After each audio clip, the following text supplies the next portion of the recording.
Good morning. We are doing Uddhava Gita, the last message of Sri Krishna. This is chapter 4 and we are doing verse 12 onwards. But like I had suggested last time that we are going to be continuing with the previous verse because the previous verse has got everything which we need for today's satsang. So it is literally like we are going to redo that verse. We are doing Uddhava Gita, chapter 4, the last message of Sri Krishna, verse 11, repetition. Conquering posture and thought through that, controlling the breath, one ever alert should collect the mind together and hold it steady through renunciation and systematic practice. I had said that this verse needs one more round of explanation. So let us start from the last two words. Systematic practice. The word systematic practice means sadhana. If we have to do something worthwhile in our life, we have to repeatedly do the same thing over and over again to become perfect. There is a very simple saying which says practice makes a person perfect, isn't it? So if I have to do a certain practice consistently, continuously, then only I can achieve perfection. Otherwise, to achieve perfection in this world is literally impossible. Nobody comes from the mother's womb and starts playing cricket or football or something like that. No, they don't do that. You require a lot of practice. If you can practice in the material world for your studies, how much of studies do you do if you want to become a master or a bachelor of a particular stream? The amount of effort that you need to put in, let us say even if you are working for a company, the amount of effort you need to put in to become successful and to have your growth. Isn't it very important that even in your spiritual, you have to do spiritual practices? Do you think spiritual practice, if it is done for a year, 2 years, 3 years, or even 5, 10 years also, do you think they are going to yield result? No way, no way. You have put in more than 15 years or 10 years to 15 years of actual practice, whereas your schooling, college is concerned. And do you think spirituality is cheaper than the college? I think you are mistaken. You have to maybe 10 times increase your effort. So spiritual practice is very, very important. Now today, like I told you, we are going to learn about the mind. And because we are going to learn about the mind, how do you control the mind? First and foremost, if you do not control your body, that is the physical body, then your pranic body, the one where you are breathing, if these two bodies are not under your control, do you think you can control the third one, which is called the mind one? The subtle body can never be controlled if you are not having any control over your physical one. So physical body control is the first one. Second one is the mind. The mind and the intellect has to be, held very tightly under control. So in this verse he talks about conquering postures. You see, when a person keeps on shifting like this constantly, moving around, that person will not be able to give a proper, maybe even a lecture. If I just keep on shaking here, there, you know how difficult it is to focus on a subject. Now let us say somebody is doing a stand-up comedy and he just keeps on going here, there. Do you think the person will be able to deliver the right to the right audience? No. So what is important is you need to put yourself in a proper posture. So you have to stand straight. You have to be steady. Your voice has to be perfect. Now, do you understand all this? How can the voice be clear? Clarity of the voice depends on the flow of the breath, isn't it? If I am breathing out, breathing in properly, then I can speak fluently, correctly, with the proper nuances. But if I am out of breath, what would happen to me? This is the kind of noise you will make. You will not be saying the words correctly. You will not be able to convey the right meaning. So after posture, then you have to control the breath. So in spirituality also, breath control is a must. Last time I was telling you that there are great actors who have held their breath for a very, very long time. Haven't they? If they have to do an underwater scene, they have to do it. Imagine the one who is playing dead. Just think, there is an actor who is supposed to play dead. And he is breathing like this. Do you think the director will allow that? You see, you can't have body movements, isn't it? If you are playing dead, you better be dead over there.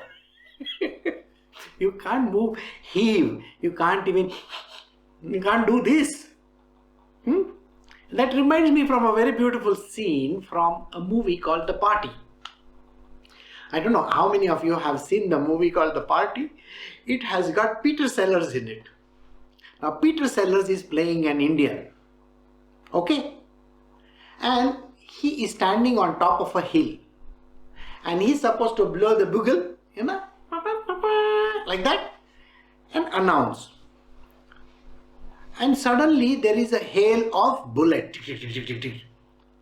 Now he is supposed to fall down dead. See, what happens is he does like this and he again starts blowing. And he does again. Spoiling the entire scene. Sir, you are dead. You better be dead. So think about it. If you have to play dead in a scene, you have to hold your breath. You can't have body movements. In spirituality also, understand what are you doing? You are overcoming death. Remember this. See, you are neither the body, okay? So, and not this breath and anything like that. You have to go over that, beyond that. So that means holding your breath should be the priority for you. So I hope you understand. The second step is to regulate the breath. The breath has to be regulated by means of proper breathing techniques. So the inhalation has to balance out the exhalation. So inhalation, exhalation has to be balanced out clearly. If you are breathing in more and leaving out less, there is going to be a problem, right?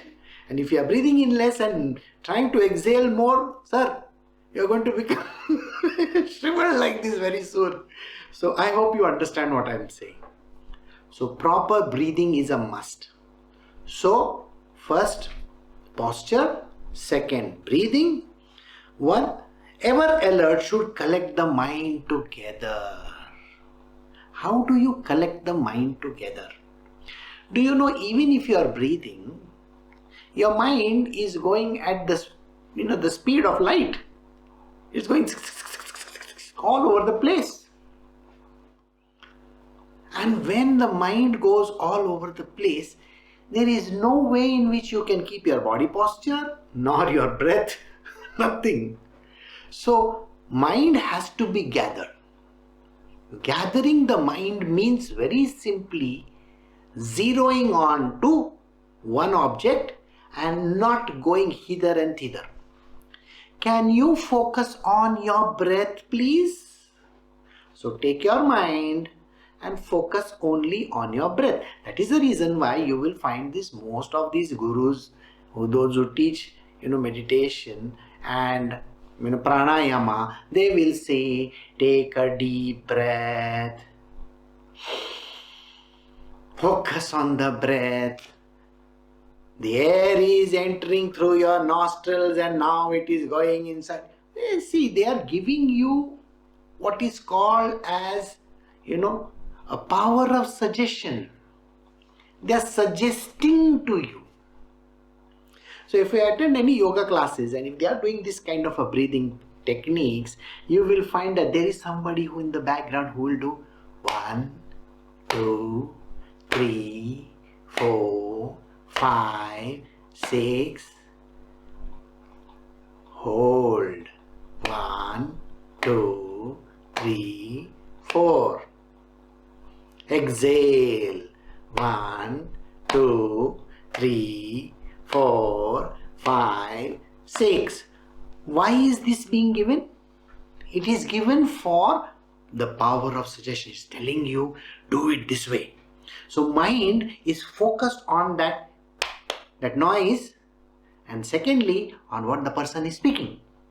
Your mind is not wandering here and there. Now, this is the important part which we need to understand. We are going to cut this portion because the power went. It should come back. I hope you understand that this power of suggestion is so strong. Suddenly if I tell you, the power went, and you're going to see darkness all over the place.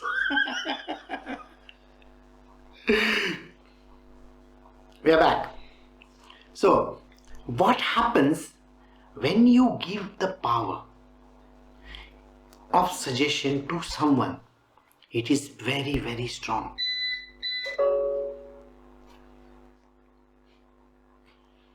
It's playing truant.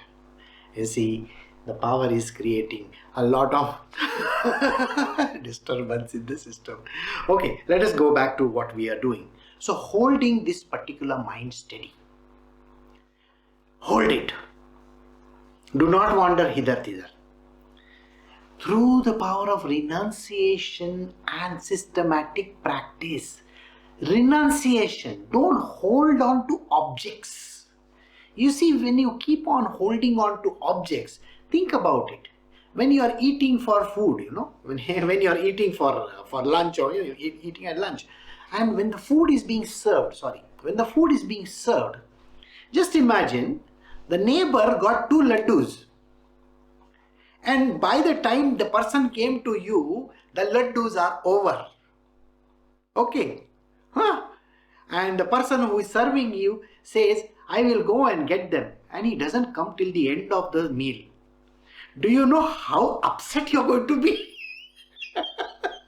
You will say, my neighbor got laddus, I didn't get the laddus. You think about it like that. Or if you go to, say, McDonald's, okay, and they are supposed to put some sauce in it and give it to you, and they don't give you with that sauce. Do you know how upset you're going to be? Suppose it is supposed to come with fries, and the fries big packet.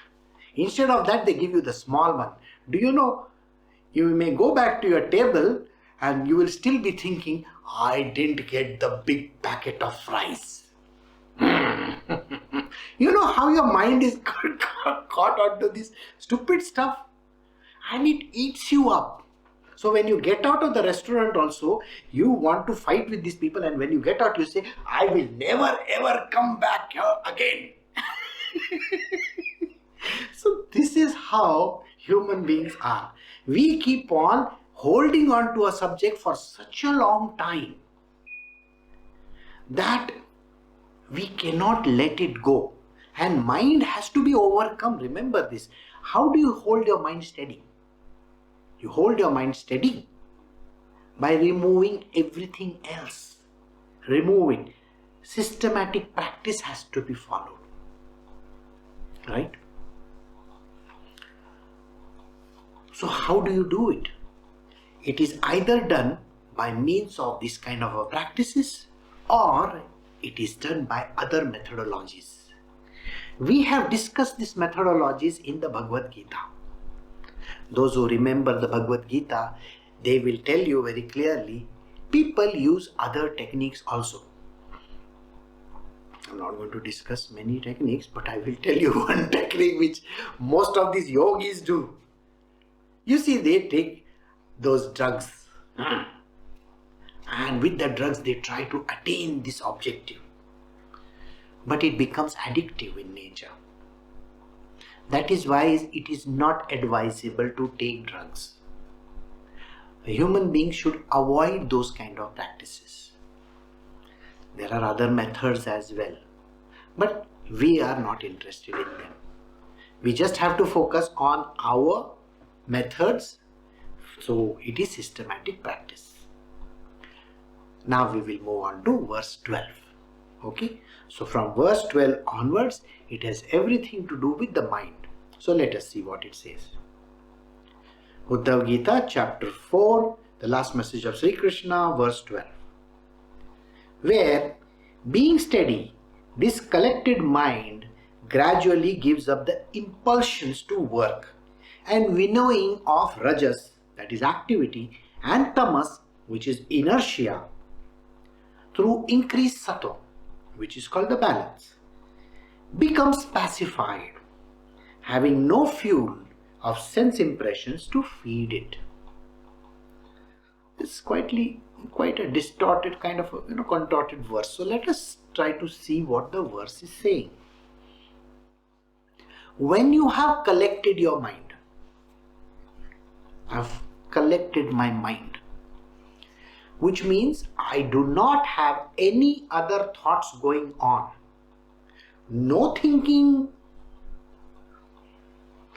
So if I have stopped the process of thinking and I have zoomed on to a subject, many people will say, how is it possible to do that? Well, you have done that every single day of your life. Have you noticed how you eat your food, things which you like? You are so focused on it. Right? Huh? A boy who is in love with his girl, the girlfriend of his, he is so focused on her that nothing in this world is affecting him. Imagine you are doing a parachute drop. Do you think you have anything in your mind except opening the chute? You are only bothered, I got to pull the cord. You are only focused on that. You know that 2-minute or 1-minute ride that you take?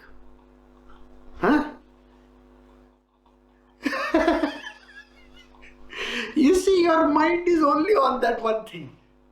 Right?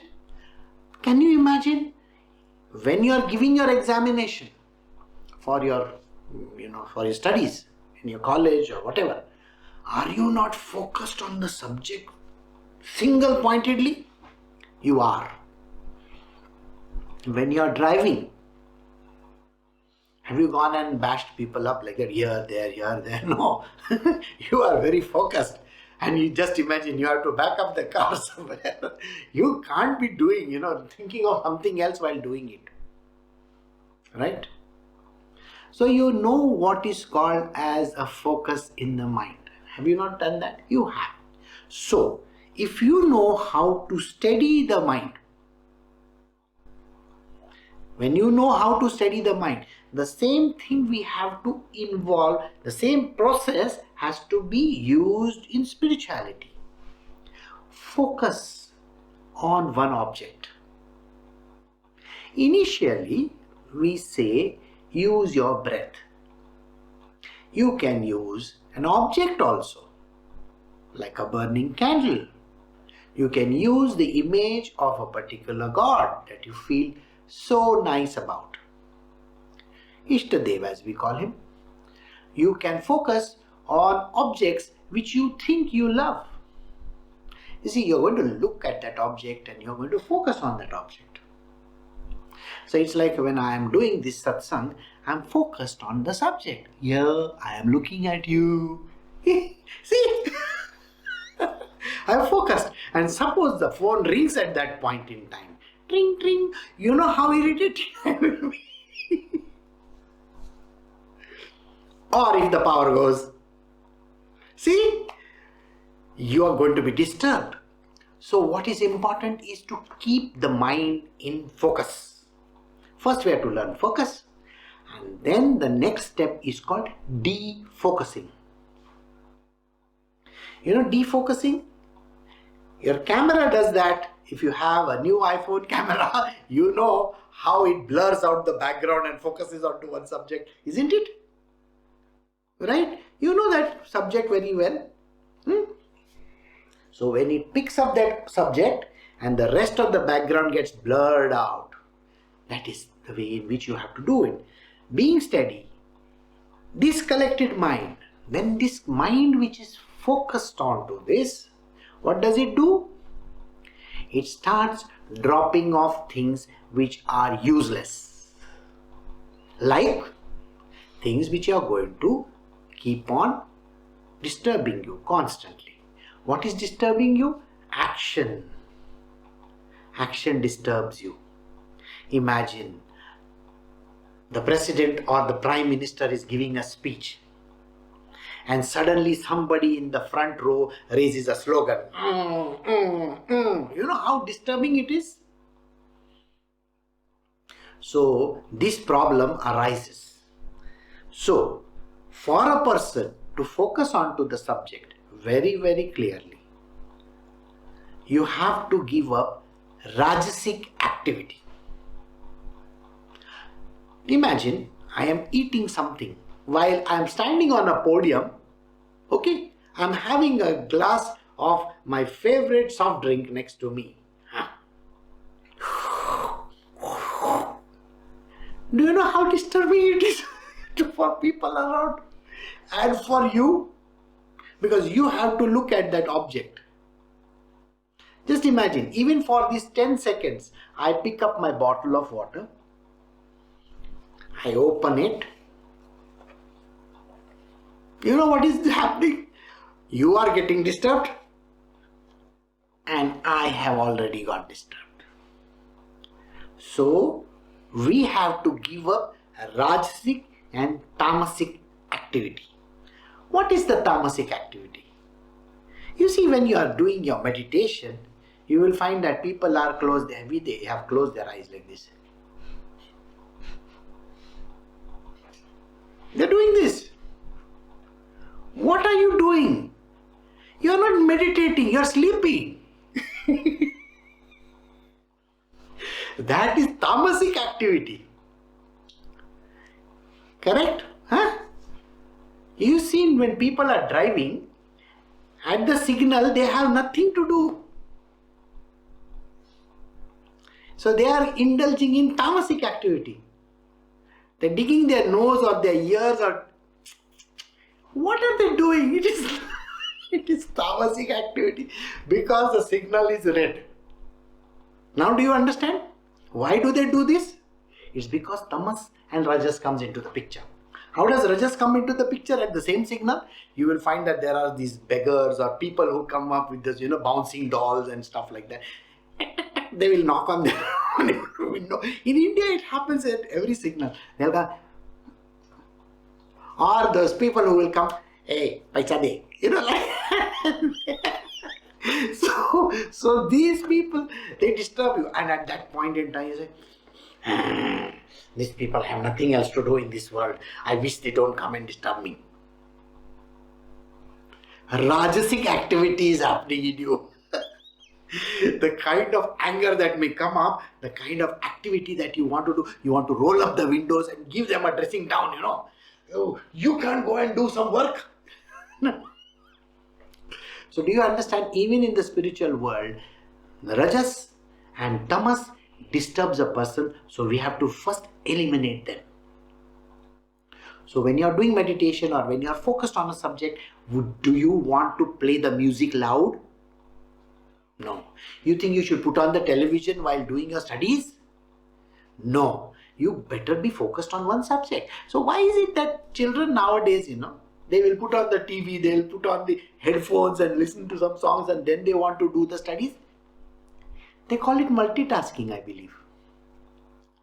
And in multitasking, you are going to get a person who is master of none, na? Jack of all trades, master of none.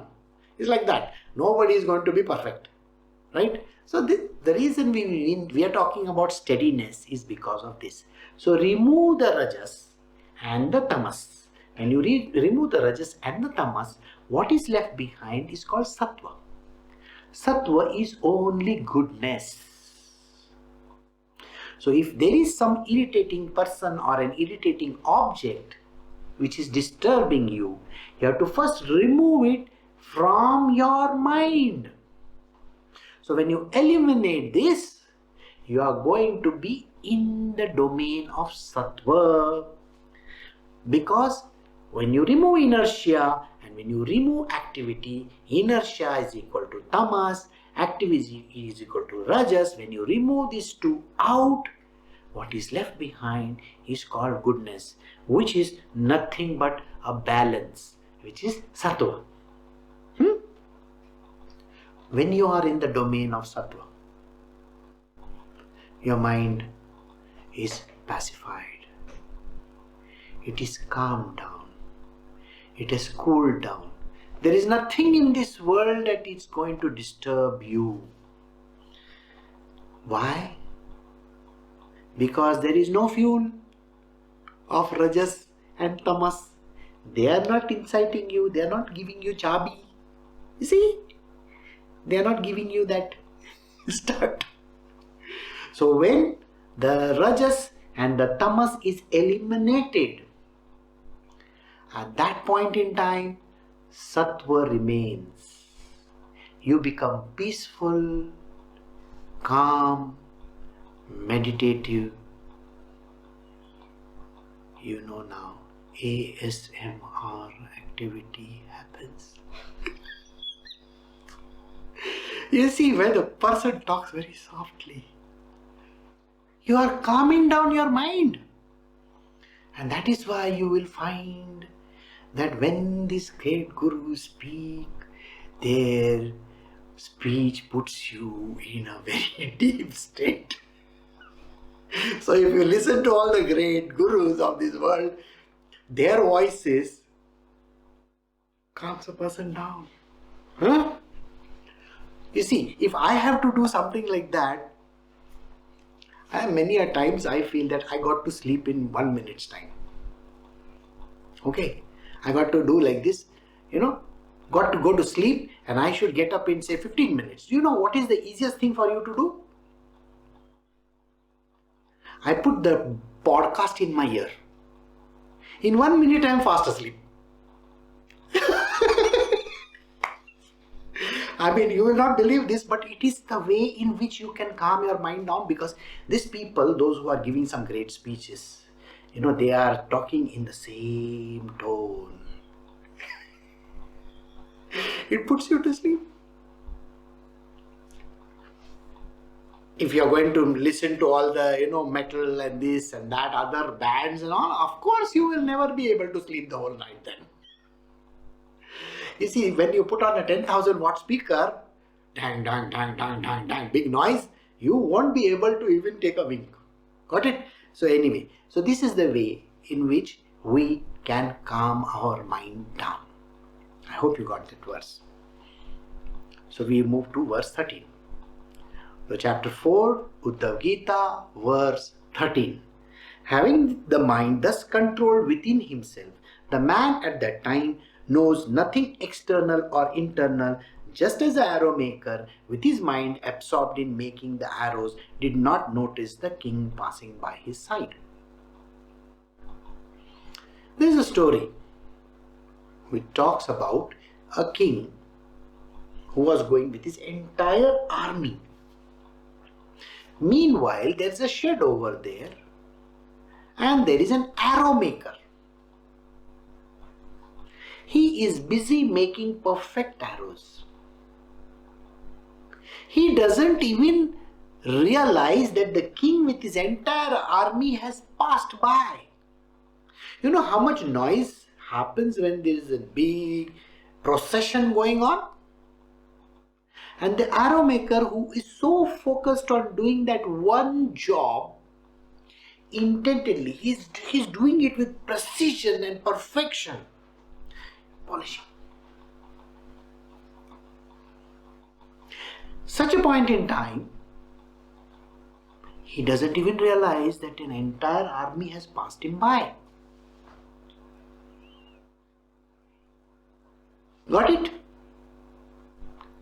You have to be so intent.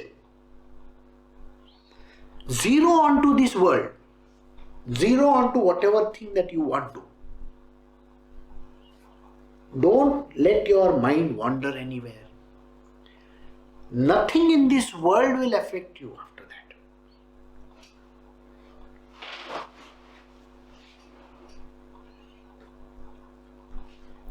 Having the mind thus controlled within himself, the mind has to be controlled within himself, within that individual being, knows nothing external or internal.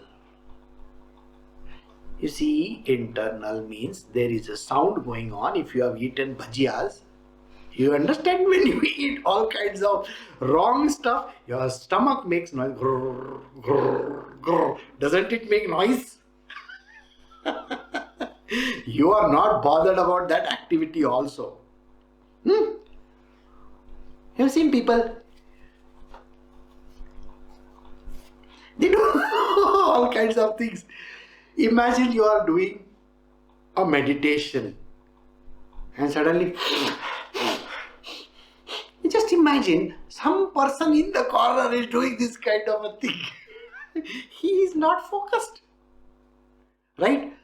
Imagine that simple activity can cause so much of trouble. Have you seen a Charlie Chaplin movie? You know, his expression with that small moustache of his, just that little movement can create so much of laughter, isn't it?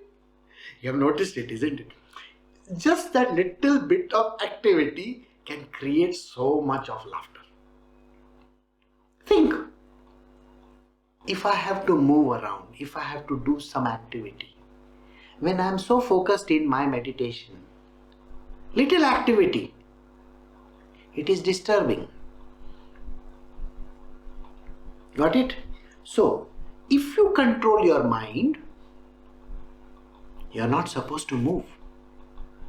I will recommend you Vipassana meditation techniques. You are supposed to be in meditation from morning to night. And I believe they do a very great job. It focuses your mind. It removes all the dirt that is there. I don't teach Vipassana. Okay? Vipassana and other techniques of meditation are taught to those people who need to have steadiness of the mind. Here, my method of teaching is Bhakti Marg. You see, in Bhakti Marg, anything goes. You can sing and dance. You know, Osho, you know Osho, no? Osho would talk about doing dances and saying ho ho ho. I'm not going to tell you to do ho ho ho and do dance. We are moderate people, you know. We don't know much activity. But whatever we do, we have to focus on that object. So if you are cooking, you focus on that. If you are drinking, you drink properly. If you are eating, eat properly. It's kind of a meditation only. So, controlling himself, the man at that time knows nothing external or internal. Internal, I told you, the noises in your stomach and all these things. Now, external, whatever is happening around in the world, I want you to think very carefully. Let us say you are in the year 2017. And you did not even touch a newspaper till 2019. You have removed the newspaper out of your life. You know, the newspaper used to come every now and then. So if you have removed the newspaper out of your life And the newspaper, suddenly when you have gone to the airport, there are those free newspapers. Okay, so you take up a newspaper. So many ads, so many things there. Have you missed out on anything in this world? You haven't missed a damn thing. And yet we are so much, I have to read, I have to take this, I have to do that, this has to be done, that has to be done. Come on. What has happened? If the world has to come to an end, you would be dead by now. You won't be reading the newspaper here. Maybe you will be reading the newspaper in hell with the devil next to you. Okay, now you read.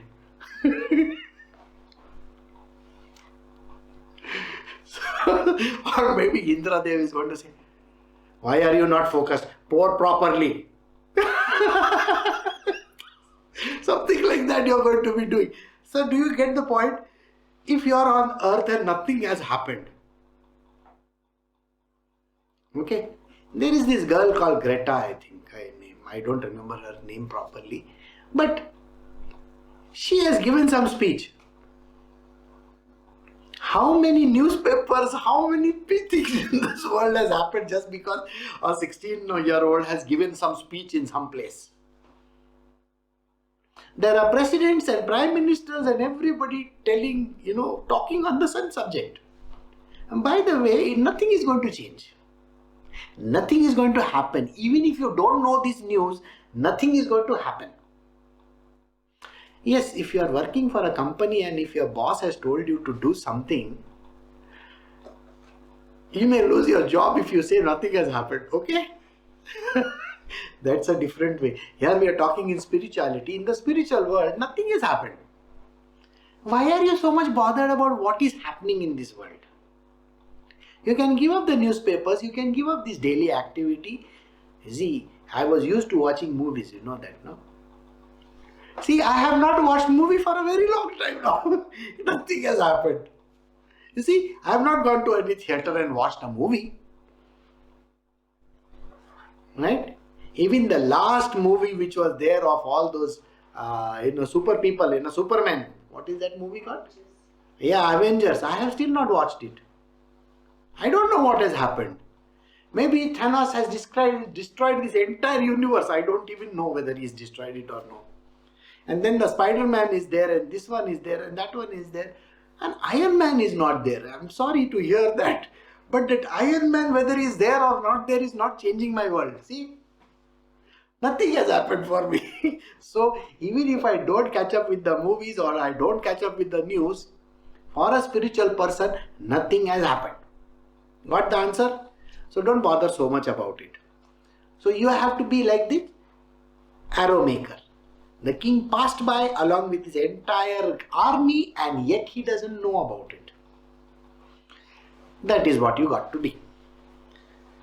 We move to the next one. Verse 14. Chapter 4, Uddhava Gita, verse 14. The sage should wander alone, be homeless, ever alert, resorting to caves.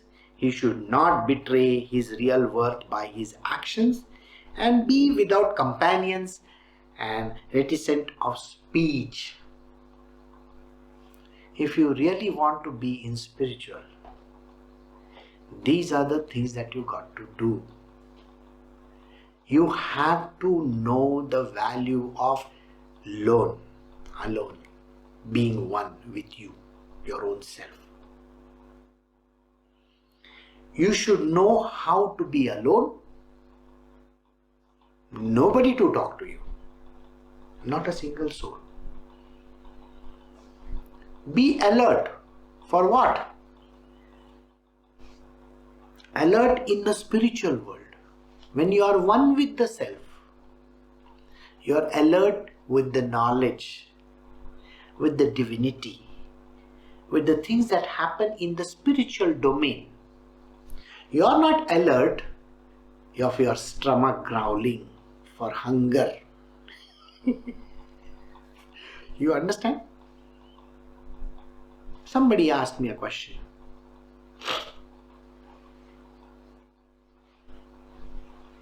He said, Guruji, recently you went to the north.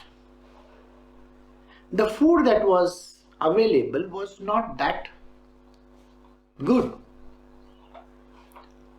What did you do? I said, I never ate anything. What do you mean you never ate? And then you don't have dinner. I said, I know, I don't have dinner. It's not that I have to eat in the morning, then in the afternoon, then in the evening, then in the night. I don't have to do that.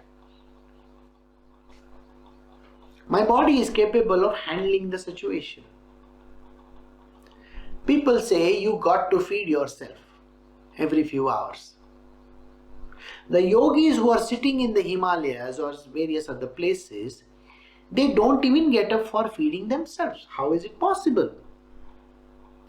Food is required by the physical body because metabolism and all those things happen. You require breath for the breath body, right? You require activity for the mind. You require knowledge for the intellect. And you require happiness for the happy body. See? These are the requirements. Can you be happy? You got to feel happy, isn't it? The idea that I got to get food for the food body is so important that a man searches for food.